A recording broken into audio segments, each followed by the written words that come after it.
Ashley Miller woke that morning with a sense of faint excitement that had not left her since the night before. Her husband, Mark, was due back from his business trip this Friday on the 3 p.m. flight. Normally, she would greet him at home after work, but yesterday an idea occurred to her to surprise him by going directly to the airport. Romantic, unexpected, simply nice. They had been married for 4 years, and although routine was gradually devouring the romance, Ashley still believed these small details could keep the flame alive in their relationship. During breakfast, she reviewed the plan in her head. Her job as a manager at an import-export company in downtown Chicago didn't require her presence until the evening. She could ask for permission to leave around 2, get to O'Hare International Airport, and position herself at the arrivals gate with a smile and maybe some flowers. Mark liked to be welcomed in style. In general, he loved attention, compliments, and admiration. Ashley knew this and tried to live up to it. She poured herself coffee, took a bite of her toast, and glanced at the clock. 8 a.m.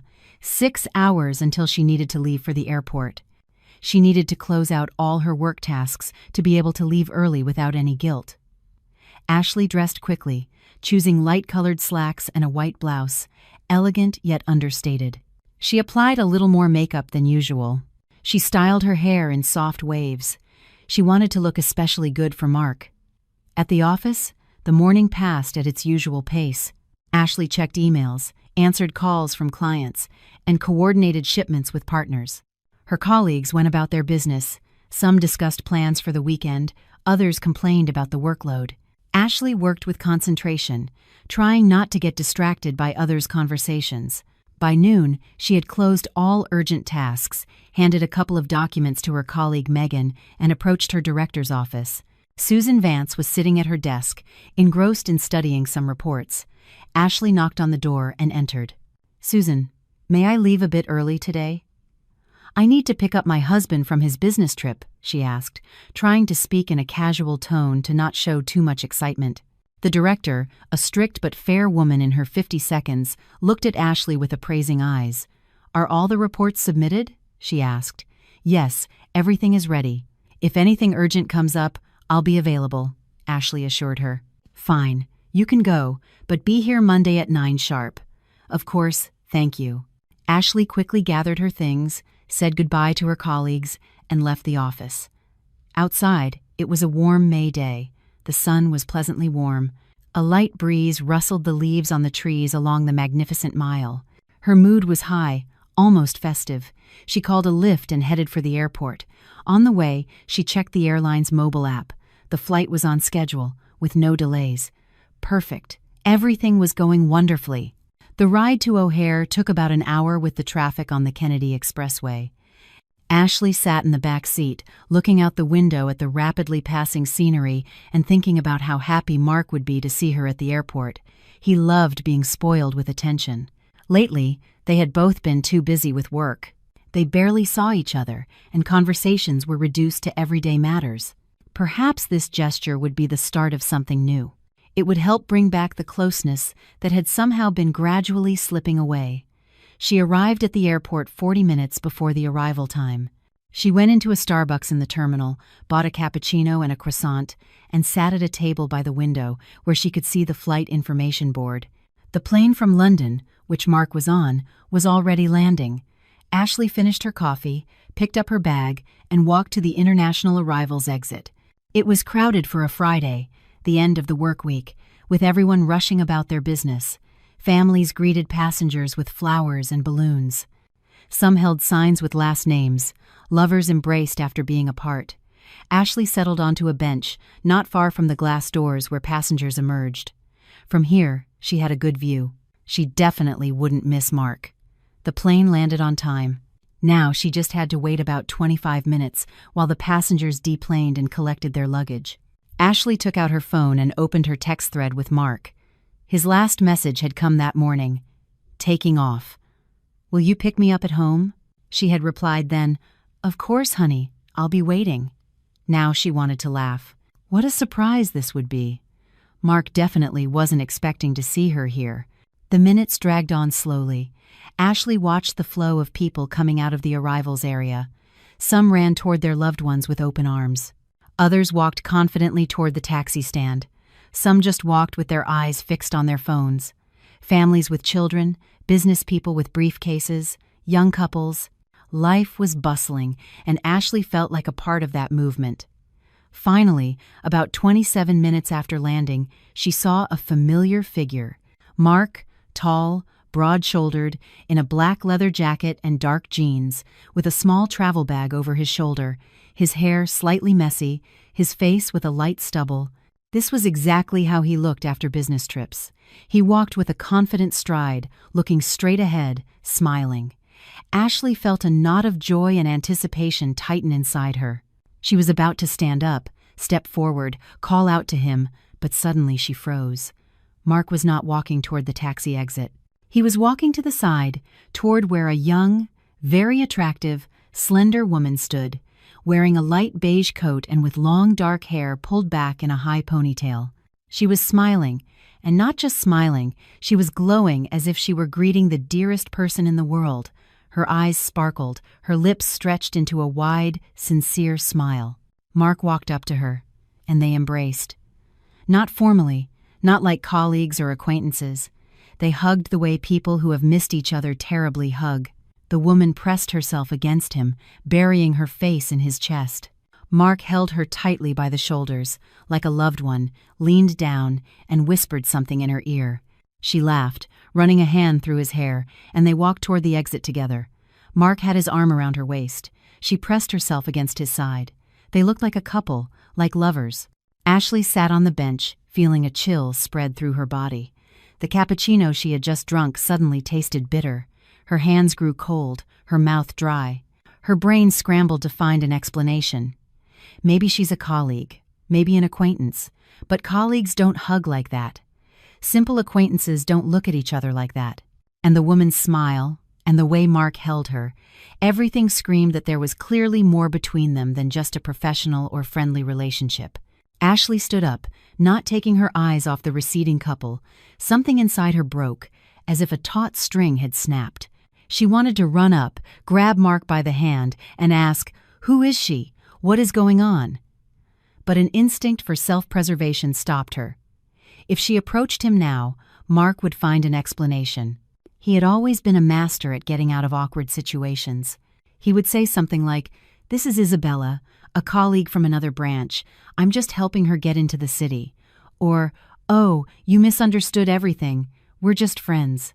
She was supposed to pick me up to give me some important documents, and Ashley wouldn't know if it was the truth or a lie. He would lie shamelessly and so convincingly. She would start to doubt what she had seen. She had to act differently. She had to understand what was really going on before giving Mark the chance to lie and cover his tracks. Ashley quickly walked toward the exit, keeping her distance. Mark and the woman walked unhurriedly, chatting about something, laughing periodically. They clearly didn't notice anyone following them. Ashley exited the airport building after them, trying not to lose sight of them but not getting too close. The couple headed toward the parking garage.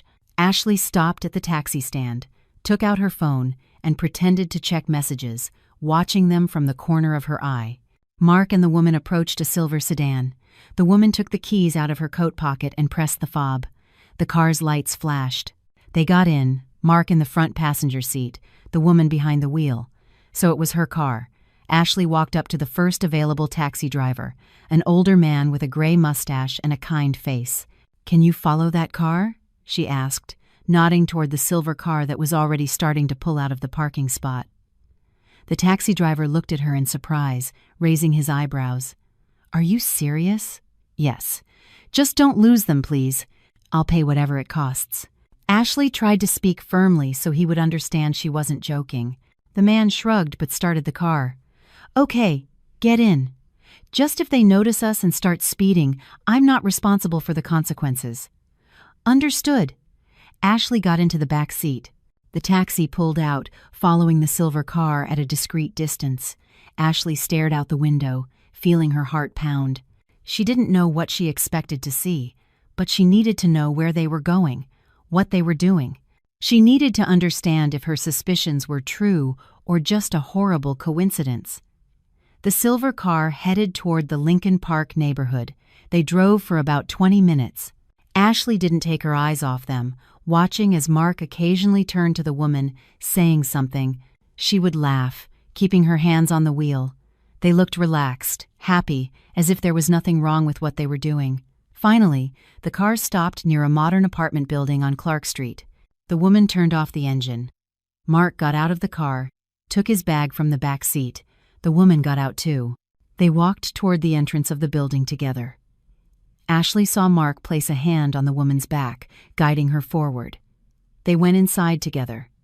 Ashley looked at the taxi driver. "Please wait here. Don't leave." "How long?" "I don't know. Maybe 10 minutes, maybe longer. I'll pay you for the waiting time." The taxi driver nodded, turned off the engine, and leaned his seat back, clearly preparing for a long wait. Ashley got out of the taxi and walked closer to the building. There was a small park across the street with benches. She chose one with a good view of the entrance and sat down. She waited. 30 minutes passed, then an hour. Ashley sat motionless, feeling the cold spread through her body. Not from the wind, but from within. The reality was becoming clearer and clearer. Mark wasn't just coming back from a business trip, he was coming back to another woman. And this woman wasn't just some acquaintance. She was someone he saw regularly, someone he spent time with, maybe someone he had even been with during this business trip, not in London, but here with her. Ashley took out her phone, opened Instagram, started searching, found Mark's profile, opened his friends list, scrolled through it, and then she found her. Isabella Hayes. Profile picture, the same woman from the airport. On her page there were posts, photos from cafes, walks in the city, selfies, and in some of the photos, Mark was there. Not directly in the frame, but his reflection was in a window. His hand was in the shot, his silhouette in the background. Posts from several months ago. This wasn't a recent affair. It was something that had been going on for a while. Ashley felt nauseous. She closed the app, took a deep breath. She needed to think, to figure out what to do next. She could go up there now, knock on the door, confront them. But what would that achieve? A scene, yelling, excuses. Mark would find the words, convince her of something, and she would again be left with no proof. She didn't need proof. She needed facts he couldn't refute. Ashley stood up, went back to the taxi. "Can we go now?" she said to the driver. "Where to?" "Home." The taxi started moving. Ashley stared out the window, feeling tears well up in her eyes, but she didn't let them fall. Not now. She would cry later. Right now, she needed to think, to plan, to act. On the way, her phone buzzed. A message from Mark. Landed.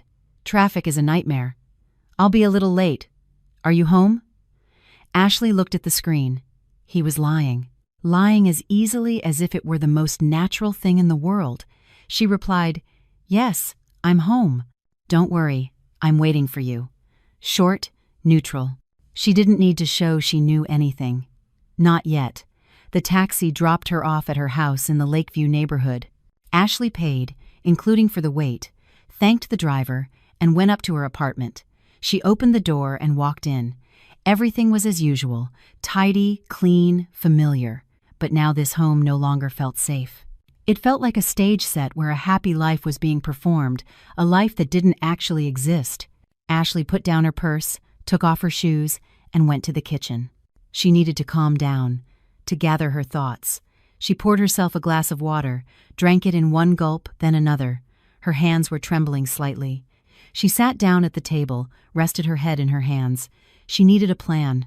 She couldn't just confront Mark unprepared. He was cunning. He knew how to twist words, how to get his way. If she simply told him, "I saw you with that woman," he would find an explanation. He would say she was a colleague, a friend, someone who needed help, and Ashley would have no way to prove otherwise. She needed something more. She needed irrefutable proof, and she needed to know exactly what to do next. Ashley stood up, went to her laptop, turned it on, opened the browser, and started searching for information about divorce in Illinois, about how to protect herself in case of infidelity, about the division of assets. She read articles, forums, lawyers' consultations. Gradually, a picture began to form. If she decided to divorce, she was entitled to half of all marital assets. The condo where they lived had been bought 3 years ago, during their life together. The car, too. The savings in their joint accounts, all of it would be divided equally, but there were nuances. Mark could try to hide money, transfer funds to accounts she didn't have access to, make financial moves before she filed for divorce. Ashley checked their online banking. Joint account, about $15,000. Her personal account, about $8,000. It wasn't much, but it was something. She decided to transfer her personal money to another account, at a different bank, just for safety. If Mark decided to do something with the money, at least her share would be safe. She made the transfer. Then she started gathering documents. The marriage certificate, the deed to the condo, the car title, bank statements, everything she might need. She made copies, scanned them, and uploaded them to a secure cloud drive. If Mark tried to destroy or hide documents, she would have backups. Then she took screenshots of Isabella's Instagram profile, all the photos where Mark appeared, all the posts that mentioned meetings or outings. Ashley archived everything, saved it in a separate folder. This was evidence. If the time came, she would use it. She spent almost 2 hours doing this. When she was done, she felt calmer. She had a plan. She knew what to do. Now she just needed to wait for the right moment. The phone buzzed again. "Mark, I'll be there in an hour. Want me to pick anything up on the way?" Ashley looked at the message. He was acting as if nothing had happened, as if he had just left the airport and was in a cab, as if he hadn't spent the last few hours in another woman's apartment. She replied, "No, thanks. We have food. Neutral, emotionless. Perfect." Ashley got up, went to the bathroom, looked at herself in the mirror. Her eyes were red, her face pale. She needed to pull herself together. She couldn't let Mark see that something was wrong. She turned on the tap, splashed cold water on her face, combed her hair, touched up her makeup. When she looked in the mirror again, she looked almost normal. A little tired, but that was understandable. It had been a long day at work. She left the bathroom, went to the living room, turned on the TV, and sat on the couch. She needed to seem relaxed, like on any other day. As if she knew nothing. An hour later, she heard the sound of a key in the lock. The door opened. Mark walked in, his travel bag over his shoulder, smiling. "Hey, honey, I'm home," he said cheerfully, as he always did after a trip. Ashley turned to him, forced a smile. "Hi, how was the flight?" "Good, no problems." Though the traffic from the airport was terrible, took forever to get here.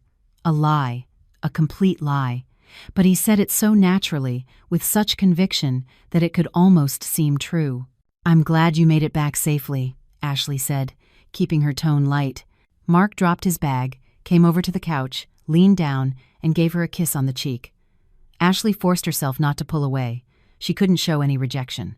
"Have you eaten?" he asked. "Not yet. I was waiting for you." "Perfect." "I'm starving. Is there anything to heat up?" "Yes. I made soup yesterday. I can warm it up." "Excellent." Ashley got up, went to the kitchen. Mark followed her, sat down at the table.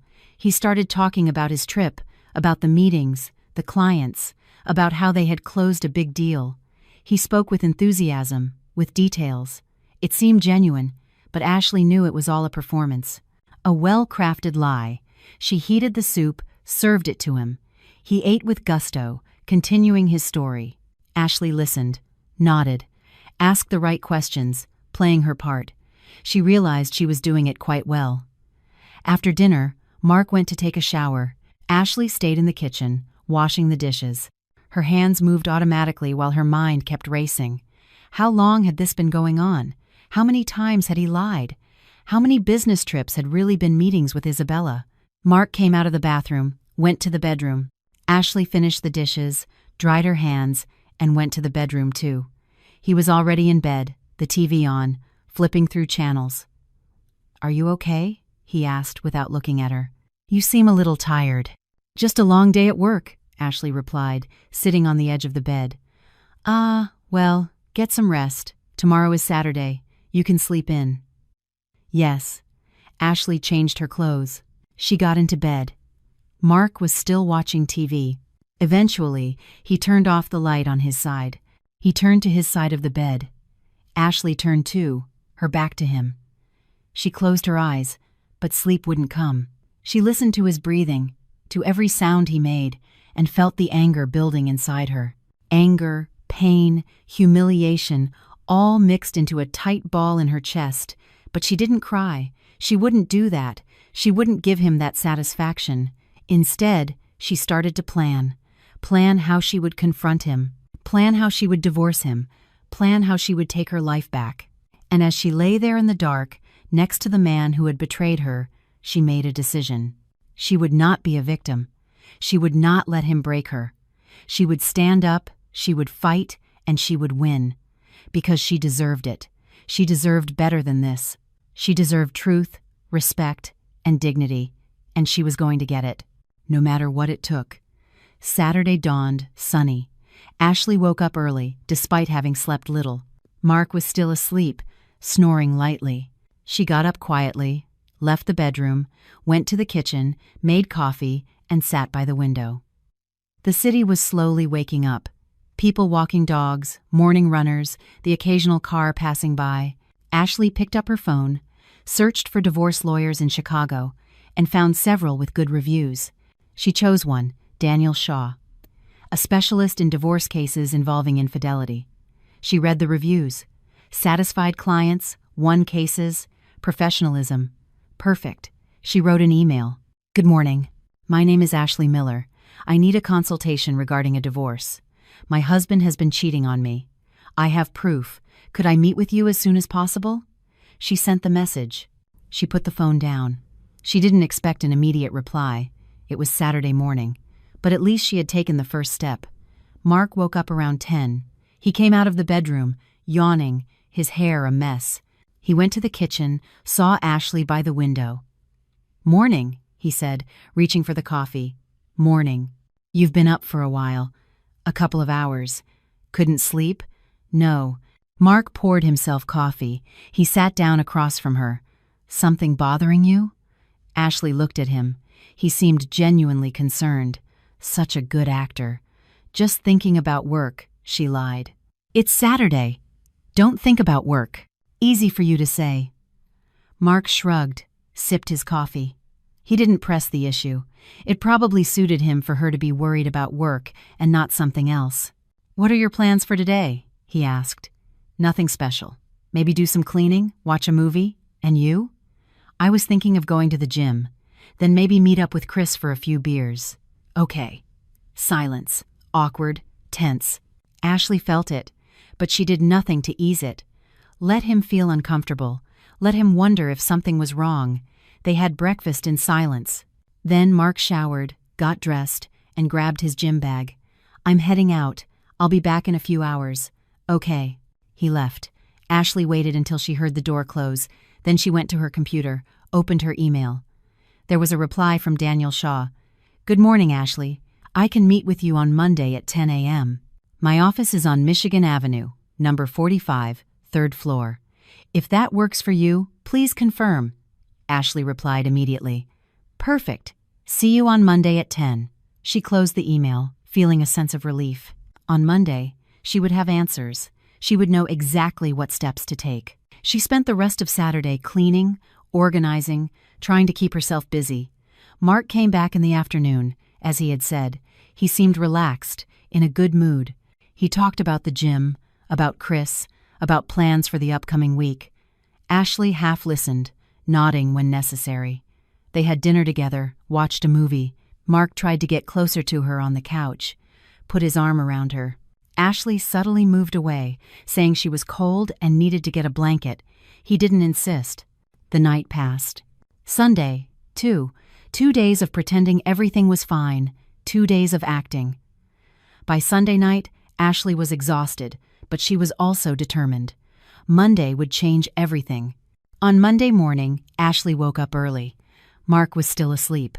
She showered, dressed carefully. Gray pantsuit, white blouse, heels.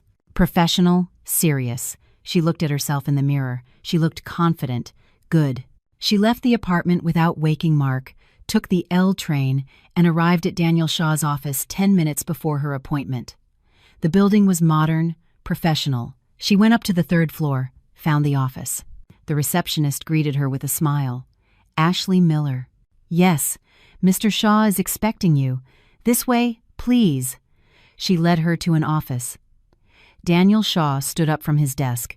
A man in his 40s, dark suit, glasses, a serious but kind expression. He shook her hand. Mrs. Miller, welcome. Please, have a seat. Ashley sat down. Daniel returned to his chair, folded his hands on the desk. So, you mentioned in your email that your husband cheated on you and that you have proof. Can you tell me more? Ashley took a deep breath, and she began to tell her story. She told him about last Friday, about her decision to surprise Mark at the airport, about seeing the woman, the hug, following them, about finding Isabella's profile on Instagram, the photos, the posts. She showed him the screenshots she had saved. Daniel listened attentively, taking notes. When Ashley finished, he nodded. I see. And what do you want to do? I want a divorce, but I want to do it the right way. I want to make sure I get what I'm entitled to, that he can't hide money or assets, and I want it to be fast. Okay, I can help you with that. First, let's talk about assets. What do you own together? A condo. Bought 3 years ago. It's in both our names. A car, also in both our names. Savings in a joint account, about $15,000, and we have separate personal accounts, but I don't know how much he has in his. All right, in Illinois, all assets acquired during the marriage are considered marital property and are divided equitably, which usually means equally unless there's a prenuptial agreement that says otherwise. Do you have a prenup? No. Then everything is split down the middle. The condo is sold, and the money is divided. The car too, unless one of you wants to keep it and buy out the other. The savings in the joint account are divided. Personal accounts are trickier, but if you can prove that he transferred money from the joint account to his personal account to hide it, the court will take that into consideration. And how do I prove that? We request bank statements through the discovery process. If there are suspicious transfers, especially after the date you discovered the infidelity, that plays in your favor. Ashley nodded. That made sense. How long will all this take? It depends. If he agrees to the divorce and the division of assets, it can be done in a few months. If he resists, gets his own lawyers, contests the division, it could take 6 months or more. But eventually, the court will rule, and with the evidence you have, it's very likely to rule in your favor. Okay, now about the evidence. The screenshots are helpful, but they could be contested. We need something more solid. Do you have any witnesses? Someone who saw you at the airport and can confirm your story? Ashley thought. The taxi driver. The one who drove me while I was following Mark. Do you remember his name or the taxi details? No, but I have the receipt. The payment was through the app. I can get the driver's details. Perfect. Do that. If we can get the driver as a witness, that strengthens your case. Ashley made a mental note. Get that information. Is there anything else I should do? Yes. Don't tell your husband yet that you're seeking a divorce. The less he knows, the better. We will file the divorce petition without him knowing. By the time he's served with the papers, it will be too late for him to hide assets. We will also request a temporary restraining order to freeze the accounts and assets until the divorce is finalized. When can we file? I can prepare it today and file it tomorrow. Perfect. One last thing. My retainer is $3,000, which will cover the initial work on the case, unless it gets more complicated than expected. Are you okay with that? Yes. Excellent. Then I'll prepare the documents. I need you to sign some papers. Give me copies of the documents for the condo, the car, bank statements, and any other evidence you have. Can you get all that to me? Yes. I have it all digitized. I can email it to you right now. Perfect. Ashley took out her phone, sent all the documents. Daniel reviewed them on his computer, nodded. Everything is in order. I'll prepare the petition papers. You can come by tomorrow to sign them, and we'll file immediately. Thank you. This means a lot to me. You're welcome. You're doing the right thing. You deserve better than this. Ashley left the office feeling empowered. She had a plan. She had professional support. And soon, Mark would know that he couldn't get away with this. She went back to work. She focused on her tasks. In the afternoon, she looked up the details of the taxi from last Friday. She found the app, checked her history. There it was, the trip from the airport, the driver's name, his license number. Ashley saved all the information, sent it to Daniel. He replied quickly, "Perfect. I will contact the driver. Thank you." That evening, when Ashley got home, Mark was there as usual. They had dinner, watched TV, acted like a normal couple, but Ashley knew that this would soon be over, and she was ready. On Tuesday morning, she went back to Daniel's office. She signed the divorce petition, the papers for the restraining order. Daniel took them to the courthouse himself. By Wednesday, everything was filed. "Now we wait," Daniel said over the phone. "In a few days, a process server will deliver the papers to him. Be prepared for his reaction. He'll probably be furious. Don't get into a confrontation with him. If he tries to contact you, refer him to me. All matters of the divorce are handled through lawyers now." Understood. Ashley hung up, feeling a mix of relief and nervousness. The process was in motion. Now she just had to wait. The next few days were tense. Ashley waited for the moment Mark would be served. In the meantime, she acted normal at home, but her mind was constantly on the divorce. Friday came. Ashley was at work when she received a text message from Daniel. "Your husband has been served. Expect contact." Ashley took a deep breath. Here we go. She didn't have to wait long. 2 hours later, her phone rang. Mark. She ignored it.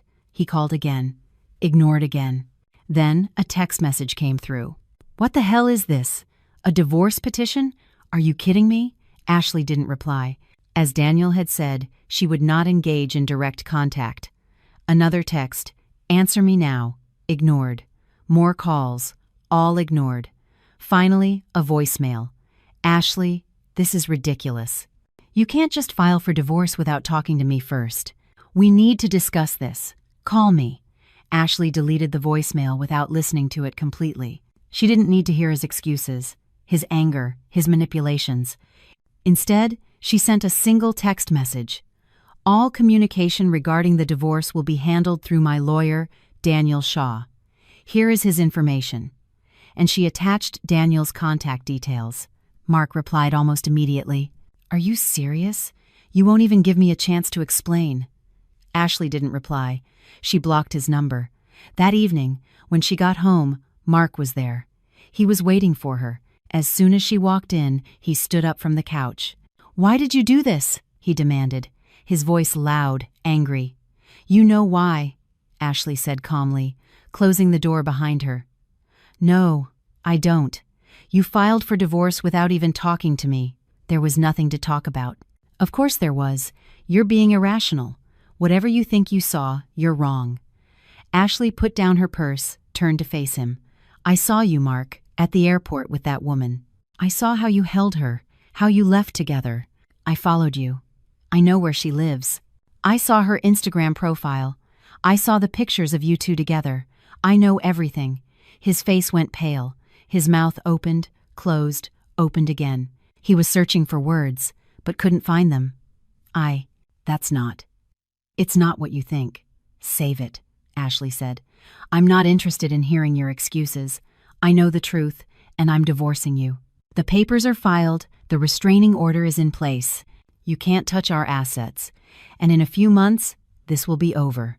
You can't do this. I already have." Mark took a step toward her, his face red with anger. "You'll regret this. I'll hire my own lawyers. I'll fight you. You won't get anything from me." "You'll get exactly what I'm entitled to by law," Ashley said. "Half of everything, and there's nothing you can do about it. This is insane. You're insane. Think what you want. All future communication goes through the lawyers."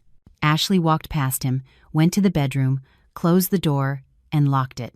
She heard Mark yelling outside, pounding on the door, but she didn't open it. She would not get into this argument. She would not give him that satisfaction. Eventually, the yelling stopped. She heard the front door open and slam shut. He was gone. Ashley sat on the bed, trembling. It had been hard, but she had done it. She had told him the truth. And now, the legal process would take care of the rest. She picked up her phone, sent a text to Daniel. "Mark confronted me. He was furious. threatening. "I stood my ground. All communication through you," Daniel replied. "Well done. That's exactly what you were supposed to do. Let me handle the rest." Ashley lay back on the bed, closed her eyes. The worst was over. Now she just had to wait for the process to run its course, and eventually she would be free. A week passed. Mark did not return to the apartment. Ashley assumed he was staying with Isabella, or maybe a friend. She didn't care. In fact, it was a relief not to have him around. Daniel kept her updated on the progress of the case. Mark had hired his own lawyer, as he had threatened. His lawyer had responded to the divorce petition with a counteroffer. Mark wanted Ashley to withdraw the petition, to try couples therapy, to give their marriage another chance. Daniel sent back a firm response. No. Ashley was determined to divorce. The court would proceed as planned. Mark's lawyer responded again, this time contesting the division of assets. He argued that Mark had contributed more financially to the marriage, that he deserved more than 50%. Daniel refuted this with bank statements, showing that they had both contributed equally, that Ashley had paid many of the household bills, that her salary was comparable to Mark's. The back and forth continued for days, but Daniel was good at his job. Every argument from Mark's lawyer was countered. Every attempt to delay the process was shut down. In the meantime, Ashley continued to gather evidence. She remembered that Mark had a work laptop that he sometimes brought home. She wondered if there was anything on it that could help her case. One day, when she knew Mark was out, she went back to the apartment. His laptop was still there, on his desk in the study. Ashley turned it on. It needed a password. She tried several. Her birthday, their wedding anniversary, his mother's name. None of them worked. Then it occurred to her, Isabella. She tried Isabella 2021. No. Isabella Hayes. No. Then, Bella Love. The computer unlocked. Ashley felt a wave of nausea. Even his password was about her. She navigated through the files. She found a folder labeled Personal. She opened it. There were photos, dozens of photos of Mark and Isabella, at restaurants, on walks, in what looked like her apartment. Some were innocent, others not so much. Ashley forced herself to look, to save copies. This was evidence. Then she found emails, conversations between Mark and Isabella. She read a few, her stomach churning with every line.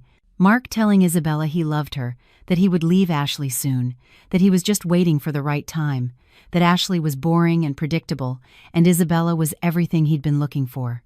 Ashley saved all the conversations, copied everything to a USB drive, then sent copies to her email. She closed the laptop, wiped down the desk, and left the apartment, feeling sick but also victorious. Now she had irrefutable proof, not just of the infidelity, but of Mark's intentions. This would be useful in court. She sent everything to Daniel. He replied quickly. "Excellent work. This seals the case. He has no defense with this evidence." Ashley felt a sense of relief. She was closer to her goal. The days continued. The court set a date for the divorce hearing, 6 weeks away. Daniel prepared her. He explained what to expect, how to present herself, what to say. Ashley listened carefully, took notes. She was determined to be fully prepared. In the meantime, Mark continued to try to contact her. Calls, texts, emails, all ignored. He even showed up at her office once, but security wouldn't let him in. Ashley had informed her employer of the situation, and they had been understanding and supportive, ensuring he couldn't harass her at work. Olivia, Mark's sister, contacted Ashley. They met for coffee. "I'm so sorry about all of this," Olivia said. "I was hoping Mark would grow up, but I guess I was wrong." "Thank you for your support," Ashley said. "It means a lot. I want you to know, I'm on your side. What he did was unforgivable, and Mom and Dad know it too. They're so disappointed in him." "How are they?" "Devastated. They really cared for you. They thought you were perfect for Mark, and now, well, they're furious with him." Ashley nodded. It was comforting to know that Mark's family wasn't blindly on his side. "Is he going to fight you in court?" Olivia asked. "His lawyer is trying, but we have solid evidence. I don't think he can win." "Good. You deserve justice." They finished their coffee, said goodbye with a hug. Ashley felt grateful for Olivia's support. In the midst of all this chaos, it was good to know she wasn't alone. The weeks passed. The hearing date drew closer. Ashley felt a mix of nerves and determination. She was ready for this, ready to face Mark in court, to tell her story, to get what she deserved. The night before the hearing, Ashley barely slept. She went over her testimony in her mind, practiced how she would answer questions, how she would stay calm under pressure. When morning finally came, she got up, showered, and dressed in her best suit.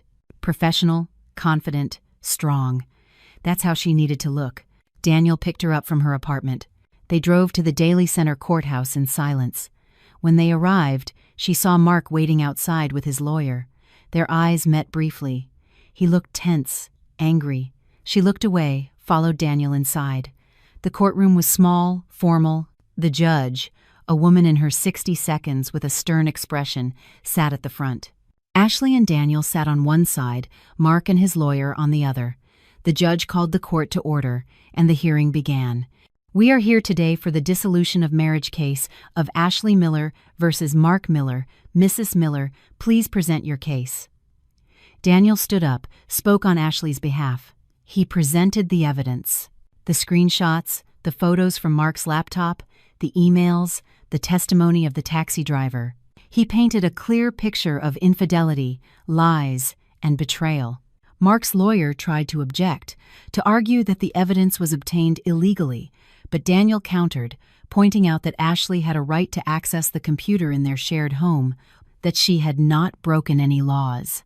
The judge listened to both sides, reviewed the evidence. Finally, she spoke.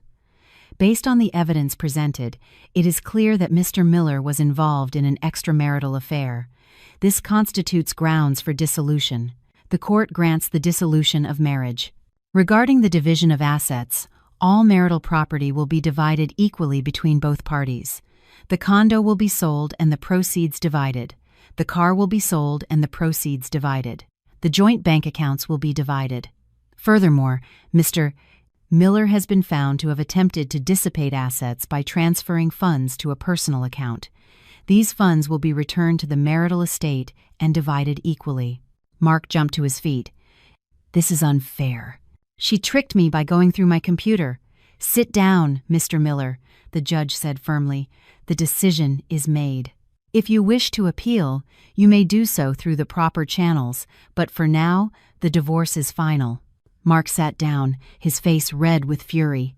Ashley felt a surge of relief. She had won. She had gotten justice. The judge banged her gavel. Case closed. Ashley and Daniel walked out of the courthouse. Outside, the sun was shining. Ashley took a deep breath, feeling as though a huge weight had been lifted from her shoulders. You did it, Daniel said, smiling. You won. Yes, Ashley said, smiling back. Yes, I did. But this wasn't the end. Ashley had one more plan. A plan that would ensure Mark faced the consequences not just legally, but socially. Ashley had won the divorce. The assets were being divided, the paperwork being finalized. In a few weeks, she would be officially single again. But she wasn't done with Mark. Not yet. She remembered something Daniel had mentioned during the case. Mark's birthday was in 2 weeks, and according to Olivia, Mark was still planning to celebrate it, apparently with no shame whatsoever. Ashley decided to use this. She decided that Mark's birthday would be the venue where the whole truth came out, where all his friends, family, and colleagues would know exactly what kind of person he was. First, she contacted Olivia. Olivia, I need your help with something. Of course. What do you need? Mark is still planning his birthday party. Yes. He booked a place at the signature room.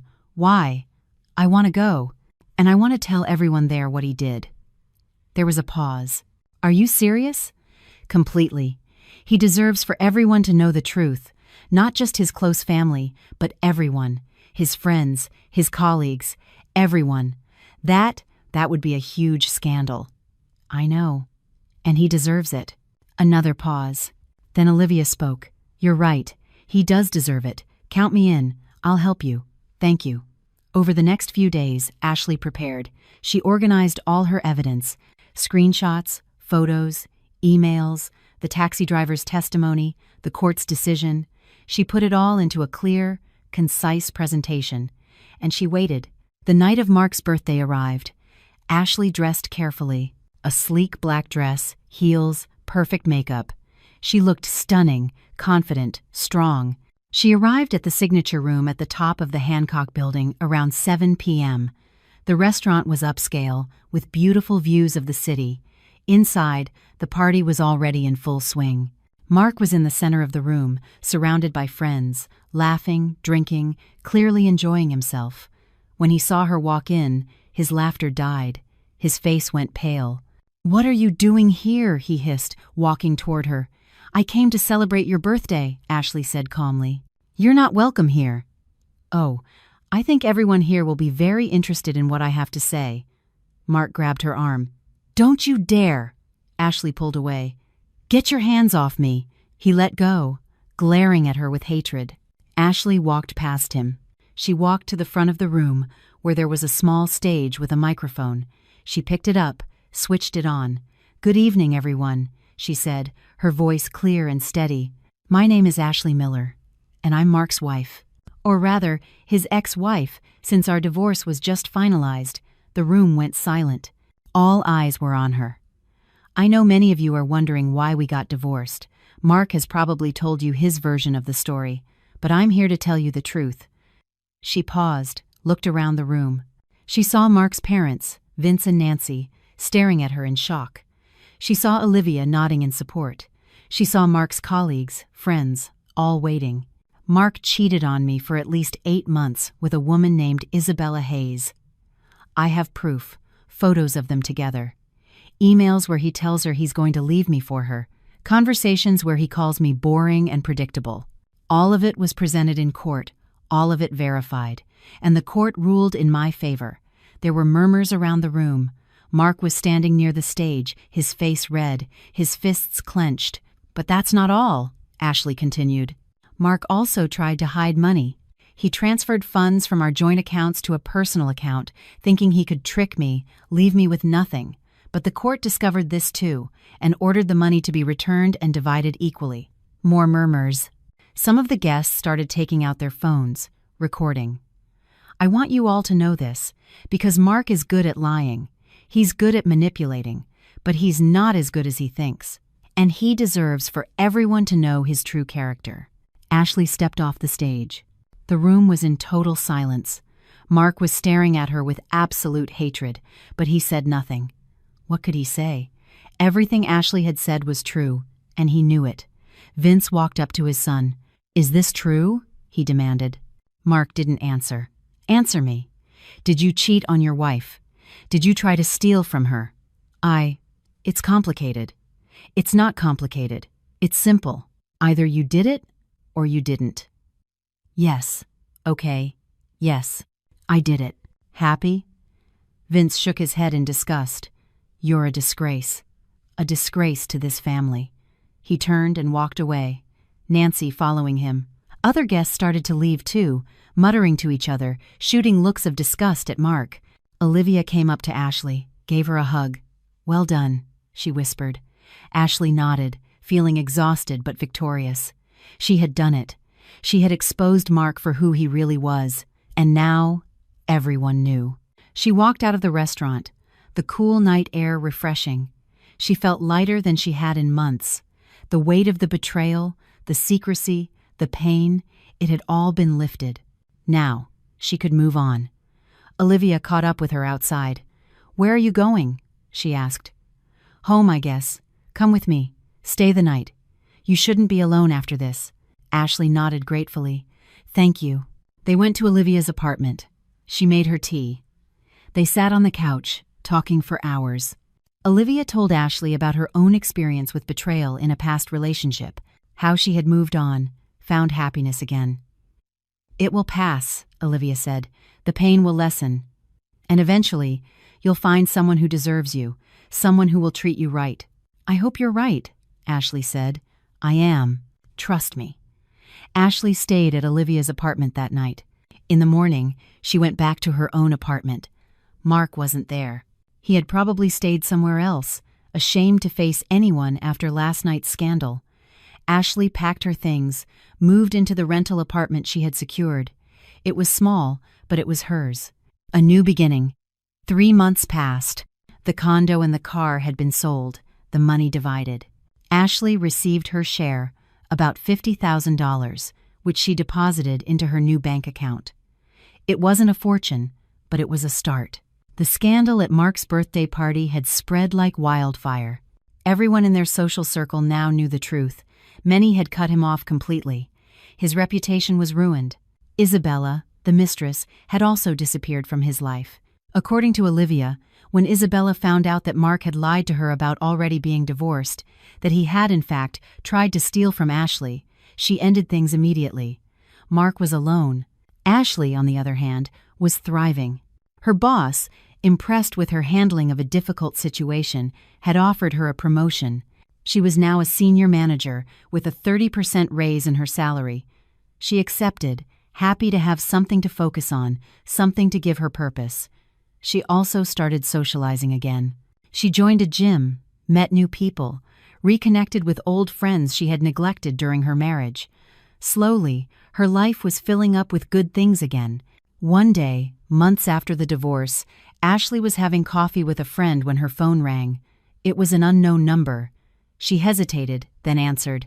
"Hi, Ashley. It's Vince, Mark's father." Ashley hadn't spoken to him since the night of the birthday party. "Hi, Vince. How are you?" "I'm well, thank you. I'm calling to apologize. For Mark, for everything you went through. Nancy and I are ashamed. We raised a better son than this. Or at least, we thought we did. It's not your fault, Vince. Maybe not, but we still feel responsible. And we wanted you to know that we care for you. We always did, and we're sorry for how things turned out. Thank you. That means a lot. How are you? Are you okay?" "Yes, I'm okay. Better than okay, actually. I'm moving on. I'm glad to hear that. You deserve to be happy, Ashley. Thank you." They hung up. Ashley felt touched by the call. It was good to know that Mark's family, at least some of them, still cared about her. The months continued to pass. Ashley grew stronger, more confident. She started dating again, though casually. She wasn't ready for a serious relationship. Not yet. But she enjoyed meeting new people, going out, living life. A year after the divorce, Ashley was sitting in her apartment, looking out the window at the city below. She thought about everything she had been through, the pain, the betrayal, the fight, but she also thought about the strength she had discovered in herself, the ability to fight back, to stand up, to rebuild. She didn't regret the divorce. In fact, she was grateful for it. It had shown her who she really was. It had shown her that she was stronger than she ever thought. And it had given her a chance to start over, to create the life she wanted, not tied to someone who didn't value her. Her phone buzzed, a text from a new friend from the gym, inviting her to dinner. Ashley smiled. She replied yes. She grabbed her jacket and walked out of her apartment, ready for whatever came next, because that's what she had learned, that life goes on, that the pain lessens, that the wounds heal, and that there is always, always a chance for a new beginning. You just have to be brave enough to take it. And Ashley was brave, braver than she had ever known she could be. As she stepped out onto the street, the sun was setting, painting the Chicago skyline in shades of orange and pink. It was beautiful. And Ashley felt, for the first time in a long time, truly happy. She had weathered the storm. She had come out the other side. And now, she was ready for whatever came next, ready to live, ready to love again, when she was ready, ready to be happy, because that's what she deserved. And finally, she believed it.